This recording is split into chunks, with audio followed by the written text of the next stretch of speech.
looks like we're good to go. Okay, welcome everyone. So today we're going to have a great topic. We're going to talk about choosing happiness with micro wins. So in this topic, we're going to go over some both professional and personal examples of how this can happen.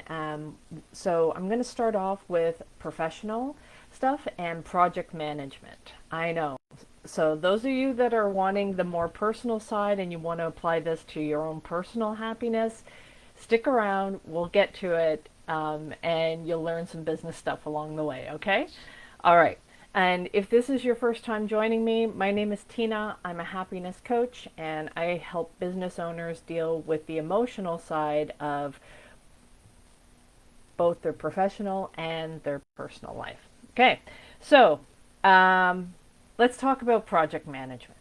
So project management requires that, first of all, you have some sort of target. You have some sort of outcome or goal that you're trying to achieve with that project. And so this can be applied in small things or large things. So it could be a large enterprise scale project where there's multiple teams, lots of people involved. And then there can also be smaller individual teams, personal, like your own personal professional goals, right? So you need to have a clear, measurable outcome or target. And the measurable outcome or target is usually tied to some sort of number, okay? Kamal, if you aren't going to be able to stay for the whole live, I recommend that you join my YouTube channel, which is Coach Tina B 125. Click on subscribe, and the replays are uploaded to YouTube. So if you're not able to stick around for the full live, catch it on YouTube, okay?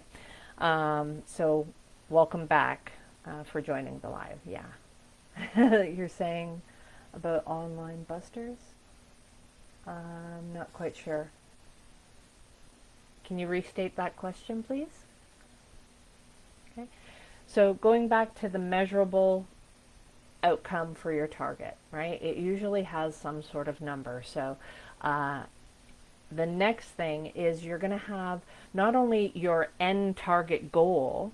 Thank you, Big Boss. Thank you. You are going to have little targets or tasks along the way, right? So there's smaller milestones that you need to hit in your projects in order to make sure that the project is on target, especially if you have a project that has a longer timeline, right? So make sure that you have tasks broken down so that you can measure whether or not you're on track, and you can also measure whether or not those tasks are producing the results that you were hoping for. The third thing is you need some sort of timeline. What kind of timeline are you trying to achieve this project in, and in order to get that outcome or those results that you're looking for? And so the tasks also should have a timeline tied to those as well. So, and that will lead into sometimes you need priorities or contingencies. So maybe Team B can't do their portion of the project until Team A completes theirs. So it's always good to understand which groups are involved and what the timelines are so that they sync up to make sure that everything flows properly. Okay? And then the fifth thing that you're going to need, you need to know why you're doing this project in the first place. What problem are you trying to solve? And this is really important, and it's a thing that gets missed a lot of times, because at the end of the project, oftentimes you get the result, you get the target, but you don't assess whether or not did it actually solve the problem that you thought it was. Far too many times in business, you'll see people, it's like, well, I think this is how we can solve it. And then everybody runs off and they do that thing. And nobody comes back around to see, did it really truly solve the problem as much as we thought? Or, yes, maybe it did solve the problem, but maybe it created a bunch of other problems that you guys weren't aware of. And so now you have to create a new project to deal with those. Okay? So now, what do you do if you come up across a situation where you seem to be doing the right tasks? Thank you, Big Boss, for the gifts. I appreciate that. You seem to be doing the right tasks, but it doesn't seem to be moving the needle forward. You're not quite getting the results that you're looking for. And so this is where I'm going to shift to a bit more of a personal example. So, personal example of like going to the gym. And this is where it can tie into happiness as well. So this morning I got up. I've been very consistent with going to the gym. And I happen to also get on the scale. So the scale is like the project long-term goal. It's going to take a while to get there. It's not going to be done in a week. It's not going to be done in a month.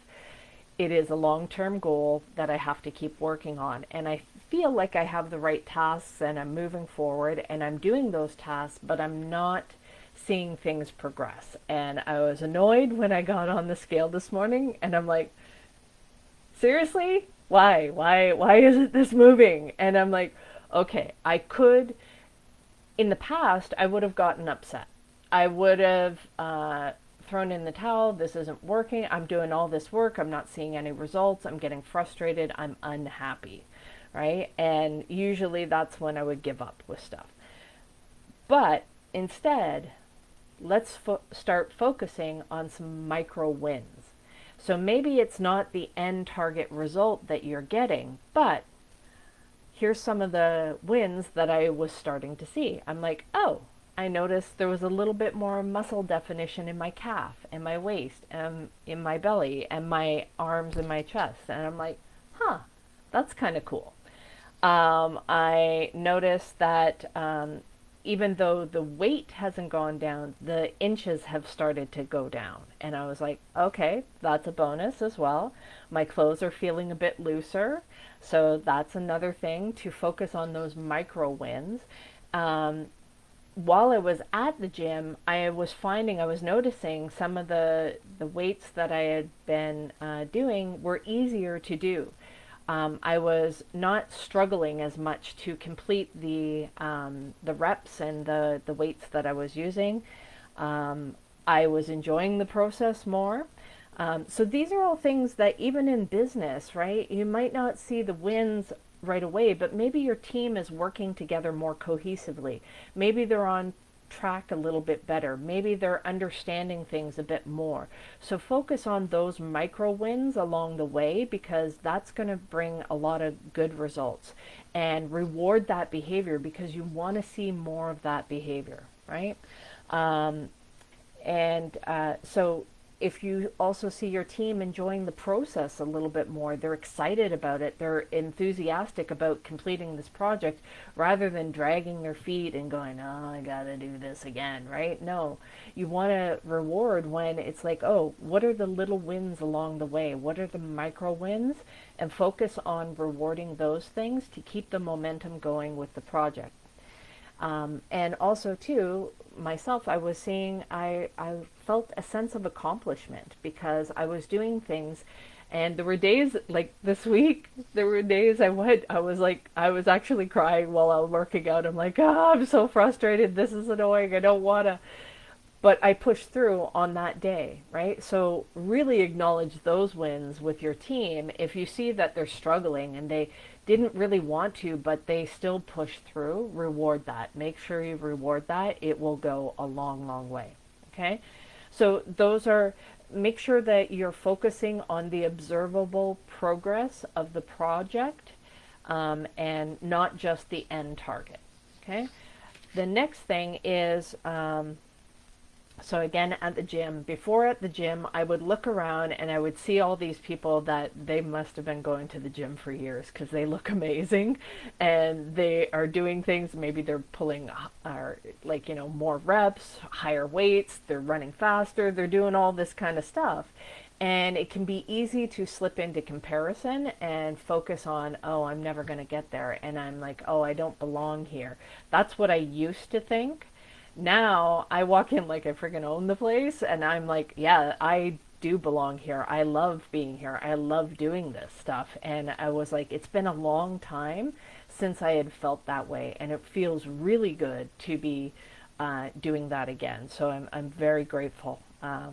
And so when I look at those people that are further down the path than me, What I can now see that I didn't see before is they did a lot of correct action consistently over time.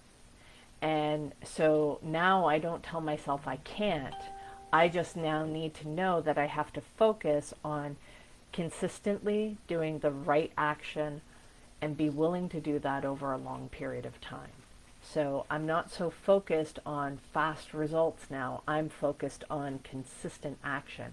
And because I'm focused on consistent action, I'm much happier when I go to the gym, even if the scale doesn't move, right? So I am focused on that. So focus on that with your projects. Maybe your team is doing all the right things and they're still not quite moving the needle. It's not progressing the way that you thought it would. So there's a couple of things that you need to look at now. So it could be you need some micro adjustments. Thank you so much, Big Boss. I appreciate the gifts. Really do.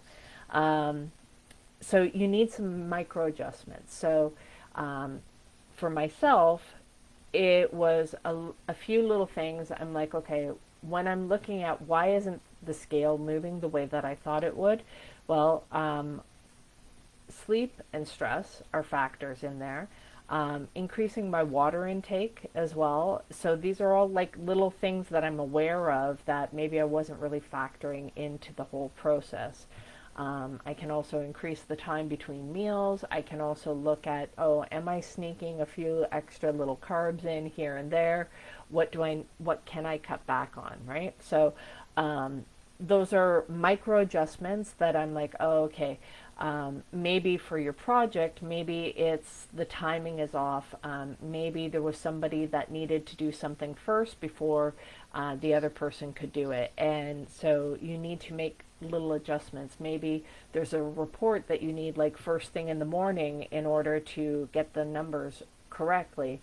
I know I've done this before on other projects where it's like if we waited till later in the day, the numbers weren't captured correctly. We had to do it either first thing in the morning before activity started or at the end of the day. So sometimes your numbers aren't being captured correctly because of timing issues or information of so on some reports where I had to filter out certain information, it's like, oh, I didn't realize this data was being included in this report. We need to exclude that because it's skewing the results. So understanding there might be micro adjustments along the way in order to make sure that your project is on track. Okay. So number 4 is steps not accounted for. So maybe as you laid out your tasks, as you laid out your plan, there were certain things that you didn't factor into the equation as to why things aren't moving along. So maybe for like, myself, it's like, oh, okay, I haven't been too big on the calories. I've been focused more on improving and replacing things, so more fresh fruits and vegetables, that kind of stuff, and cutting out junk food and processed food. So now I might have been able to get away with that before, but I now am at a point where I have to start fine tuning it a little bit. So that may not have been factored in on the original plan. Same thing with your projects. There may be things where you high level ballparked what these are the tasks that needed to be done, but maybe there's additional tasks that needed to be added in that are slowing down the project or they weren't factored in on your project. So those kind of steps can delay the results that you're looking for on your project. And the last thing is focusing on what it is you or your team are doing right. So shifting the focus from it's not getting done to what is getting done and focusing on that and how can we do more of the right things versus taking out the big stick and saying these are all the things that you guys are dropping the ball on, this is not good, especially if your team has a whole lot of heart and they are doing their damnedest to try and hit this project and trying to hit all the targets and the goals and stuff like that. coming along and beating them up for it is not going to be beneficial. It'll be detrimental. It will slow things down even further, because unhappy workers are not very productive. They're not very motivated to continue to work on something. But when they're happier, they are invested in the project. They have a personal attachment to the project because they see how important their role is. And so when you focus on what everybody is doing right, and focusing on removing any of the blocks that are holding them back from what it is that they need to do, that's where you're going to see the best results. Thank you so much for sharing the live. I appreciate you. So making sure that you focus on what it is that you did right, and what your team is doing right is going to get you so many more results. It's also going to open them up to the point where they're going to want to fix any challenges. If they see roadblocks, they're going to come up with possible solutions that you never even saw as the leader, because they do the day-to-day. So allowing them to voice what they think of how they think it could be fixed is even better, right? And you're going to be a lot happier because you're not going to have to micromanage. You're not going to have to jump in. And I know I've been so guilty of this sometimes, especially if it's an area where it's something I haven't done for a while and I kind of feel like I need to jump in and get my feet wet again. Or if it is something that I maybe haven't done and I'm not sure. So that uncertainty in me tends to lean towards where I feel like I need to jump in and try to get hands-on so that I can delegate. Whereas if you start to listen to people and you question them in the correct way without interrogating, you question them to bring forth the ideas, and you question to close any potential gaps of information that maybe you see or things that they hadn't considered. You add that in and you give them that free rein to take it and run with it, knowing that you can correct some of those mistakes. If any mistakes come up, give them a chance to try it, right? So, and then reward them for coming up with a possible solution, even if that solution didn't work out. Even if it didn't work out, this is so important, because if you shoot them down while they tried to come up with a solution, even if it was a crappy one, or even if it was one that just failed epically, reward them for at least coming up with some sort of idea. And then being able to say, okay, now with these things, we thought these things would work, they didn't work, now what can we do, right? So this is where it comes back to what I was talking about of why and what problem were you trying to solve? Did the solutions that you put in place, are the tasks that you put in place, did they actually solve that solution? If they did, great. If they didn't, what new problems came up? And how do you start solving for those? Because that is the reward for a good job well done, is once you get that done, there's usually something else to fix. So, and that's why it's so important to really enjoy this process and not beat up on people when they are not quite getting it right. Okay? So guys, that is the training for today. I hope you found it helpful. I hope you can take something from this training and apply it to your work week this week, or your personal life. If you haven't joined me already on YouTube, join me on Coach Tina B 125. That's where the replays will get uploaded. And if you are looking for help with your team or yourself personally, I do coaching one-on-one, and I also have a 5-day workshop if it's a team environment where you guys haven't quite been able to break down some of the challenges, you can't quite get on the same page. I have a 5-day workshop that'll map everything out for you, break down all of the things that you haven't had the time to look at, and will work with your team to be able to get them where they need to be to start solving some of those challenges that you just haven't had time for. Okay, so guys, if you want more information, reach out to me and I'll be happy to talk with you and see if we can possibly help. Okay, thanks guys, have a great week, and we'll talk to you tomorrow. Bye.